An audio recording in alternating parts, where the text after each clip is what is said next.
ജീവിതത്തിൽ ഒരിക്കലെങ്കിലും പല്ലുവേദന വരാത്തവരായിട്ട് ആരും തന്നെ കാണത്തില്ല അല്ലേ? അപ്പോൾ എങ്ങനെയായിരിക്കും ഈ പല്ലുവേദന ഉണ്ടാവുന്നത്? നമ്മുടെ വായിൽ ഒരുപാട് ബാക്ടീരിയാസ് ജീവിക്കുന്നുണ്ട്.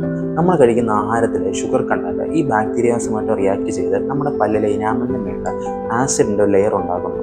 ഈ ആസിഡ് കാരണത്താൽ ഇനാമൽ നശിച്ച് അത് ക്രമേണ പൽപ്പിലോട്ടെത്തുന്നു. പൽപ്പാണ് പല്ലിന് ജീവൻ നൽകുന്ന ഭാഗം എന്ന് പറയുന്നത്. ഈ പൽപ്പിൽ ബാധിക്കുന്ന സമയത്താണ് നമുക്ക് സഹിക്കാനാവാത്ത വേദന ഉണ്ടാകുന്നത്. ഈ ഒരു സമയത്ത് നമ്മൾ തടഞ്ഞില്ല എന്നുണ്ടെങ്കിൽ അത് താഴോട്ടിറങ്ങി നമ്മളോട് ഗം സ്വെല്ലിങ്സ് അല്ലെങ്കിൽ ആബ്സസ് വരെ ഉണ്ടാവാനുള്ള ചാൻസ് അധികമാണ്. ഈ സമയത്ത് നമുക്ക് സഹിക്കാനാവാത്ത വേദനയും നീരുമൊക്കെ ആയിരിക്കും. അപ്പോൾ നമുക്ക് എങ്ങനെയാണ് ഈ പല്ലിൽ ഉണ്ടാകുന്ന കേടിനെ തടയാനാവുന്നത്? കൃത്യമായി 2 നേരം പല്ല് തേക്കുക.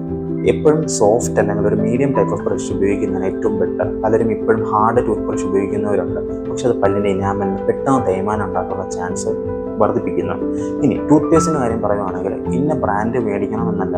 നമ്മൾ ഉപയോഗിക്കുന്ന ടൂത്ത് പേസ്റ്റിൽ ഫ്ലൂറൈഡ് കണ്ടന്റ് ഉണ്ടോ എന്ന് നോക്കിയാൽ നിങ്ങൾക്ക് കാണാൻ പറ്റും. ഫ്ലൂറിഡേറ്റഡ് ടൂത്ത് പേസ്റ്റ് എന്നായിരിക്കും ലേബലെങ്കിൽ നമുക്ക് ധൈര്യമായിട്ട് ഉപയോഗിക്കാം. ഇനി ഫ്ലോസിങ് ചെയ്യുക.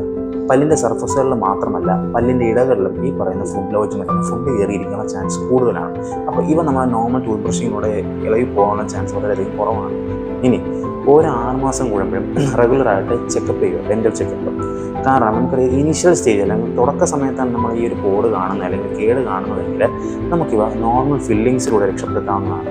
ഡീപ്പായി കഴിഞ്ഞ് കഴിഞ്ഞാൽ റൂട്ട് കനാൽ പോലുള്ള ട്രീറ്റ്മെൻറ്റിലോട്ട് എത്തുന്നതും. ഇനി അതും കഴിഞ്ഞില്ല, അതിനേക്കാൾ കൂടുതൽ ഡീക്കേഡ് ആയിട്ടുണ്ടെങ്കിൽ അല്ലെങ്കിൽ കേട് വന്നിട്ടുണ്ടെങ്കിൽ അവസാനം പല്ല് റിമൂവ് ചെയ്യേണ്ട ഒരു അവസ്ഥയിലോട്ട് വരെ എത്തുമ്പോൾ അതിലോട്ടൊന്നും എത്താണ്ട് കൃത്യമായ രീതിയിൽ ബ്രഷ് ചെയ്ത് ഫ്ലോസ് ചെയ്ത് റെഗുലർ ഡെൻ്റൽ ചെക്കപ്പിലൂടെ നമുക്ക് ഈ പറയുന്ന പല്ലിനെ സംരക്ഷിക്കാവുന്നതാണ്. So always be happy and keep smiling.